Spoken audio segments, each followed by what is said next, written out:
Dunia mengamuk, Jokowi resmi stop ekspor bauksit. Hingga Indonesia kembali digugat di WTO. Mulai Juni 2023, pemerintah akan memberlakukan pelarangan ekspor biji bauksit. Saya ulangi, mulai Juni 2023, pemerintah akan memberlakukan pelarangan ekspor biji bauksit dan mendorong industri pengolahan dan pemurnian bauksit di dalam negeri. Kalau kita teruskan, rugi besar kita, meskipun kita digugat, nggak apa-apa. Nikel digugat, ini nanti yang kita umumkan lagi ini digugat lagi, nggak apa-apa. Suruh gugati terus, suruh gugati terus, suruh gugati terus.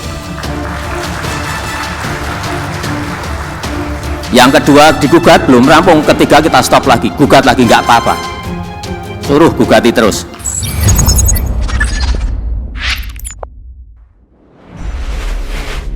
Halo sahabat bagi-bagi, dunia mengamuk, terutama negara Eropa. Mereka beramai-ramai akan gugat Jokowi ke WTO. Jokowi kembali menyetop semua ekspor. Dan yang terbaru adalah ekspor bauksit. Ini membuat negara di dunia kebingungan harus mendapatkan pasokan bauksit dari mana. Kebijakan baru ini membuat benua biru itu semakin tidak suka dengan Presiden Jokowi. Perlu hati-hati, karena kekuatan Barat yang bisa menggulingkan suatu rezim itu sangat mengerikan. Namun Jokowi sepertinya tidak takut sama sekali. Bahkan dengan tegas, Jokowi menantang negara-negara Eropa agar terus menggugat Indonesia di WTO.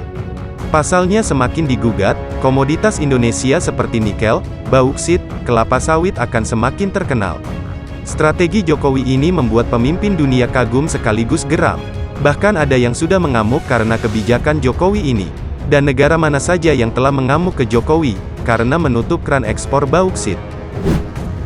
Sahabat bagi-bagi, Presiden Joko Widodo resmi melarang ekspor biji bauksit per Juni tahun 2023. Sebelum bauksit, Jokowi juga sudah melarang ekspor beberapa komoditas yang membuat Indonesia dalam sorotan tajam dunia, yaitu nikel, kelapa sawit, kopi, kakao, dan kayu. Sembari mengumumkan akan menyetop bauksit, Jokowi juga kali ini menantang semua negara-negara asing yang merasa dirugikan untuk menggugat kebijakan larangan ekspor bahan mentah Indonesia ke WTO. Bahkan, beliau menyatakan bahwa Indonesia akan resmi mengumumkan larangan ekspor bahan mentah baru lagi pada kesempatan yang akan datang. Dengan kebijakan baru ini membuat negara-negara benua biru mengamuk kepada Jokowi. Jokowi kali ini benar-benar menunjukkan taringnya untuk melawan balik tekanan-tekanan asing yang menggugat kebijakan larangan ekspor bahan mentah Indonesia ke WTO. Beliau pun mengatakan bahwa gugatan itu tak akan menyurutkan langkahnya sebagai pemimpin Indonesia. Sahabat bagi-bagi, dalam pidatonya pada acara Outlook Perekonomian Indonesia 2023 di Hotel Ritz-Carlton, Jakarta, Rabu tanggal 21 Desember tahun 2022. Beliau pun menegaskan bahwa kalau dulu ekspor bahan mentah nikel hanya menghasilkan 1,1. Ini tahun ini perkiraan saya sudah melebihi 30 miliar US dollar. Tahun 2022 dari 1,1 melompat ke 30 miliar US dollar. Betapa lompatan nilai tambah itu yang kita dirugikan berpuluh-puluh tahun. Pajak nggak kita dapat, kalau kita ikut memiliki dividen nggak juga dapat, royalti juga nggak dapat, ya ekspor juga nggak dapat, pembukaan lapangan kerja kita juga nggak dapat apa-apa. Inilah yang harus dihentikan. Dan hari ini akan kita tambah lagi. Kalau kemarin stop nikel, hari ini nanti akan kita umumkan lagi satu komoditas yang kita miliki. Setelah dari sini akan umumkan lagi stop nih, nah, karena tidak bisa kita biarkan lagi ekspor bahan mentah itu, tidak. Tahun depan ada lagi entah satu entah dua stop lagi, karena jelas 1,1 miliar US dollar kemudian melompat menjadi lebih dari 30 miliar, dari 18 triliun rupiah melompat menjadi 460 triliun. Kalau kita teruskan, rugi besar kita, meskipun kita digugat, nggak apa-apa. Nikel digugat, ini nanti yang kita umumkan lagi ini digugat lagi, nggak apa-apa. Suruh gugati terus. Kalau kita teruskan ekspor bahan mentah, rugi kita, meskipun kita digugat, enggak apa-apa, nikel digugat, ini bauksit yang terbaru juga digugat.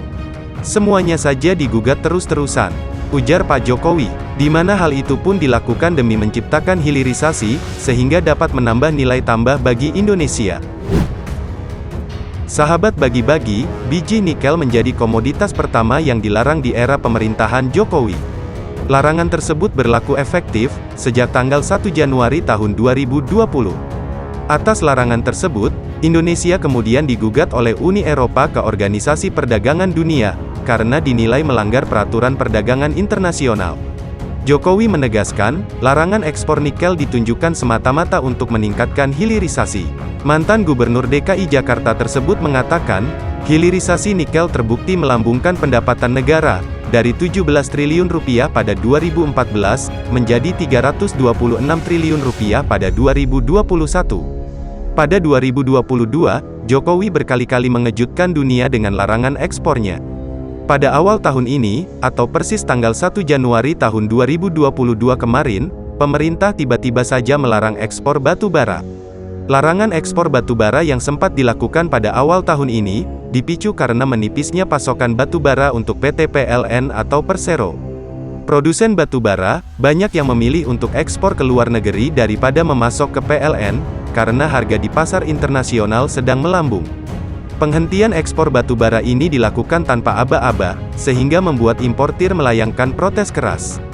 Indonesia adalah eksportir terbesar di dunia untuk batu bara termal, sehingga larangan ekspor membuat banyak negara pusing. Pemerintah Jepang dan Korea Selatan menjadi dua negara yang terang-terangan mengeluarkan protes dan mendesak RI untuk mencabut larangan ekspor batu bara tersebut. Sudah ketahuan, walaupun Perdana Menteri Jepang bersahabat dengan Presiden Jokowi sekarang. Namun perlu diingat, Jepang pernah menjajah Indonesia bertahun-tahun pada masa lalu. Luka tetaplah luka, dan ini akan membekas pada masyarakat Indonesia. Sahabat bagi-bagi, setelah ekspor nikel, batu bara dan komoditas lain membuat geger dunia. Kini Jokowi kembali menggegerkan dunia, dengan melarang ekspor bauksit. Menteri Perindustrian, Agus Gumiwang Kartasasmita mengatakan, larangan ekspor mentah biji bauksit, akan menghasilkan rentetan efek positif bagi Indonesia. Apalagi, kata dia, Indonesia memiliki kandungan bauksit yang kaya. Salah satunya, Agus berambisi Indonesia jadi salah satu pemain semikonduktor dunia. Di mana, Indonesia saat ini juga terkena dampak gangguan rantai pasok semikonduktor, hingga mengganggu produksi pabrik mobil di dalam negeri. Agus mengatakan, pemerintah masih menghitung potensi besaran nilai tambah, yang akan dihasilkan dari hilirisasi bauksit di dalam negeri. Di sisi lain, Agus menegaskan, pelarangan untuk hilirisasi bauksit tidak semata untuk kebutuhan industri di dalam negeri. Namun, lanjutnya, bisa jadi awal bagi Indonesia sebagai pemasok semikonduktor dunia nantinya. Sahabat bagi-bagi, seperti diketahui, Presiden Joko Widodo baru saja mengumumkan pelarangan ekspor mentah biji bauksit, yang akan berlaku mulai Juni tahun 2023. Larangan ini sebenarnya sudah ditetapkan dalam Undang-Undang Nomor 3/2020 tentang Pertambangan Mineral dan Batu Bara atau Minerba. Presiden RI Joko Widodo secara tegas menyatakan tidak gentar atas pengajuan gugatan di Organisasi Perdagangan Dunia. Hal ini imbas kebijakannya melarang kegiatan ekspor biji nikel, dan yang terbaru adalah penyetopan ekspor bauksit mulai Juni tahun 2023. Pelarangan ekspor bauksit ke luar negeri sebagai upaya Indonesia mendapatkan nilai tambah dari hasil ekspor. Makanya, Jokowi menekankan, supaya industri di dalam negeri bisa mengembangkan hilirisasi bauksit. Sebelumnya, Jokowi memberikan gambaran pada larangan ekspor nikel. Ia bilang, dalam penyetopan ekspor nikel, pendapatan negara melalui ekspor nikel, yang sudah dihilirisasi melejit hingga 30 miliar dolar, dari yang sebelumnya hanya 1,1 miliar dolar. Sahabat bagi-bagi, bagaimana menurut kalian? Apakah dengan di stopnya bauksit ini akan membuat negara Eropa akan kembali tunduk pada Indonesia? Jangan santuy terus, mari kita barbar, merdekalah kita seutuhnya, merdeka! Hurra!